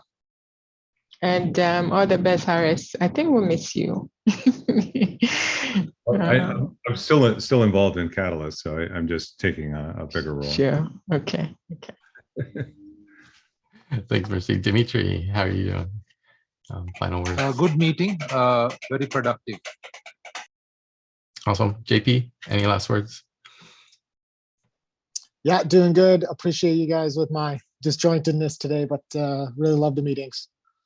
Yeah, thanks. For myself, feel really good. Felt it was productive, and thanks everybody for all your participation and engagement with this experiment. I think it's really cool to see everyone doing really cool stuff. So yeah, thanks everybody, and we'll take a break. We'll have an official governance recess for the next meeting, and then we'll catch up again at the one after. So enjoy your time off. All right, thanks everyone. Thanks all. Take care. Cheers. Everybody. Record. Okay, well, that's it for, I guess, the next couple of weeks. We won't be having another call coming up. Sorry for the issues with my camera. Usually you'll have to look at my face while I'm sitting through these things, but for some reason my camera's being naughty today.